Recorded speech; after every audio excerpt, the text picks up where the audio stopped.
Hi, I'm Stefan, the BMW DIY guy, and I want to show you how you can easily change the steering wheel on your BMW E39 5 Series.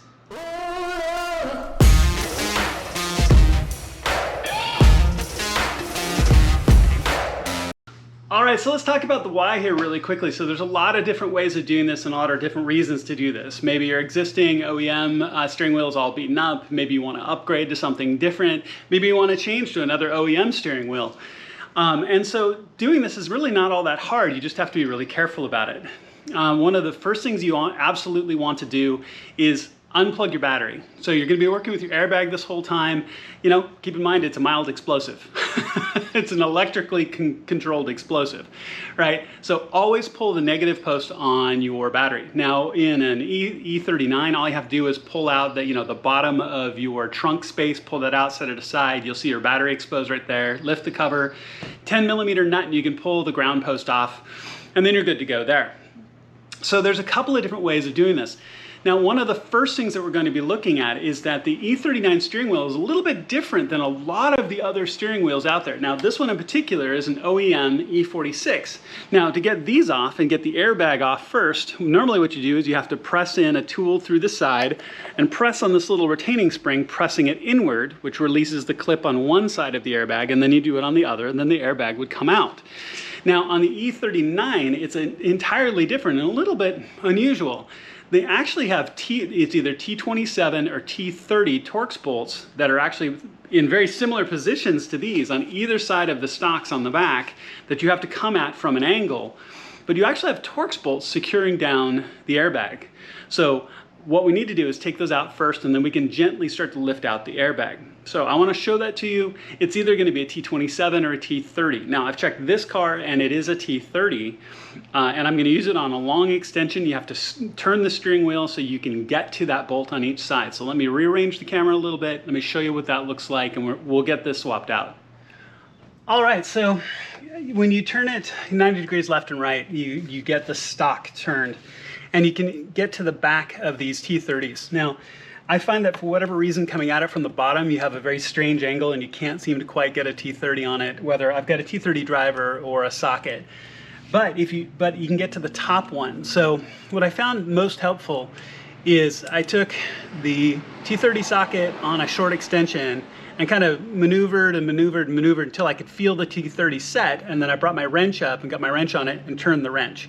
The torque on these bolts is very, very low, so once you break it free, you can just back it out with your hand. You can just turn the socket. So, and then your airbag is loose. Okay, so do it on both sides. So do it on the top.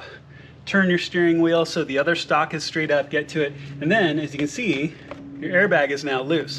So let me turn it back straight. Let me rearrange my camera a little bit, and we'll show about how unplugging your airbag. And again, I really want to emphasize that you've unplugged the negative post on your battery. You don't want an airbag warning or any problems, okay? So make sure that that's done before you unplug anything here. All right, y'all, so you just take your airbag, you just pull it out a little bit, and there's a single plug that you depress the tab, and then you can take that and set that safely aside. And so in this case, we're changing to an entirely different style of steering wheel, like I mentioned. So you also want to unplug your other little plug in here as well, which is really stiff. Okay, so I'll get that in just a minute. But this is a 16mm bolt here at fairly high torque, and we're going to torque it back down to the correct level, but it's a pretty high torque. So what I would strongly recommend is you use a breaker bar. So I have a long, and I'm sure it's going to be off camera in length, right? But I've got a long breaker bar that I can get on here to get this to go. Now, this is not going to be fairly simple, so make sure that you don't have a big follow through or damage your car when you do this, right? But you're gonna have to hang on to the bolt and the steering wheel at the same time.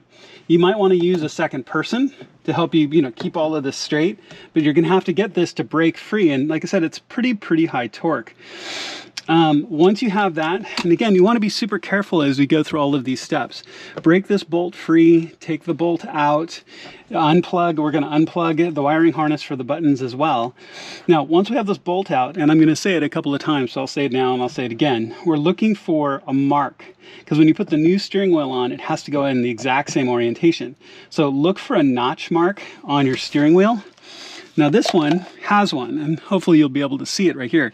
See, there's a notch mark right there, and you're looking to match that in the notch mark. Once this bolt comes out, you should be able to see on the steering column, the geared part of the column, you should be able to see a notch as well. If there isn't, you have to use a Sharpie and mark it so you get it lined up. Now, most of the time there is a mark on both, so you can line it up perfectly. Okay, so go ahead and use a long breaker bar and get this to break free. It should be something like 80 Newton meters, I believe. But it's fairly firm, and you've got to hang on to the steering wheel and break it free at the same time. Okay, so really what I ended up doing was aligning the breaker bar, holding it, making sure it was straight, holding it, bracing it with my hand, which is off camera. I get it, my left hand's off camera. And then holding the steering wheel and bracing it with my legs, and then and it didn't take a lot. It was just kind of like pop, and then it broke free. Okay, so now when you look, there's a notch on the inner gearing and a notch on the steering wheel. I've unplugged the other cable, so this should just come right off. Okay, perfect. So now what you're going to do is clean off any stuff you've got in here. You'll take the new steering wheel and put it right back in the same place. Now there are these little orientation spikes on this inner ring that will match here and here in the new steering wheel as well. And like I said, this is the steering wheel from an E47 M2 that's going on. So all you need to do is just line up those spikes just like that. Okay, but my notch was off ever so slightly. So there we go.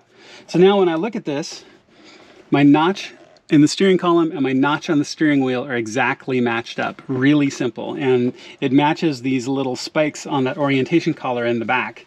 We can plug in the airbag harness, which is a little bit different than the E39, but the plug is the same here. And then you've got the two plugs that are going to come up into the new airbag. Now in this case, there's a million varieties that we could do on this, right? Of what steering wheel from what and where and what you're putting on. And obviously we're putting on an E46 steering wheel, which is similar.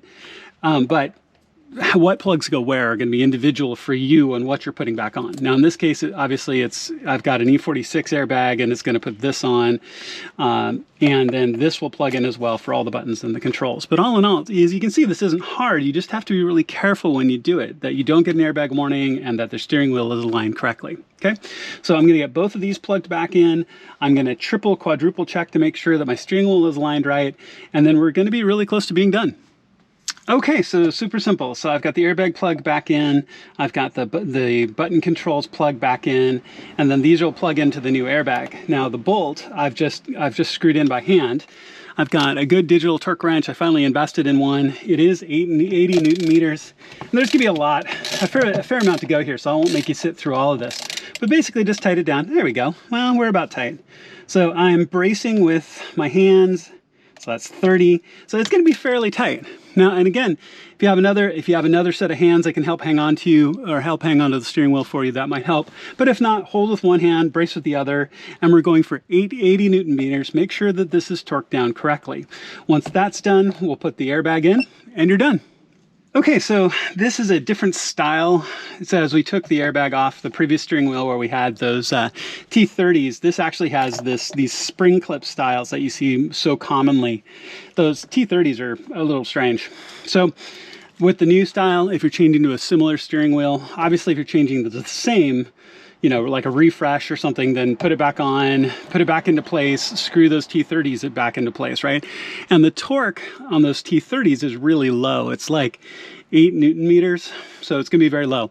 I'm not gonna show you reinstalling the original because we're changing steering wheels, right? But this is how you would do it if you were gonna change it out. If you're putting on the E46 style, you've got your two plugs that simply just go back into place on your airbag very easily. So you'll put that in, you'll put the black one in, and once that's done, you're just gonna take it and just rock it back into place, and the little arms on the airbag will clip on to these little spring clips in the back, and you're good to go. And then at that point, just go back to the trunk, plug in your ground post on your battery, and you're done. All right, so all done. Go ahead and clean up and put what few tools you had out away. As you can tell, this really isn't that hard of a project. It's just one of those you just have to be careful with. So whether you're changing back to the same steering wheel, a completely different, aftermarket steering wheel, or in this case, a different OEM steering wheel, as long as you're careful and you just take those simple steps, you can do this safely and really reliably, and it's going to look great, especially Especially if your car's getting older, your steering wheel really can get beat up. And that change, I don't know about you, but changing your steering wheel can really make a huge difference. I know it does for me, especially my F32 where I changed it. I loved the new one. So, super simple, easy to do. Everything you need will be listed in the description below. Please click subscribe and the little alarm bell. It makes a huge difference to my channel. I always have a ton of projects coming, and I'll see you on my next video.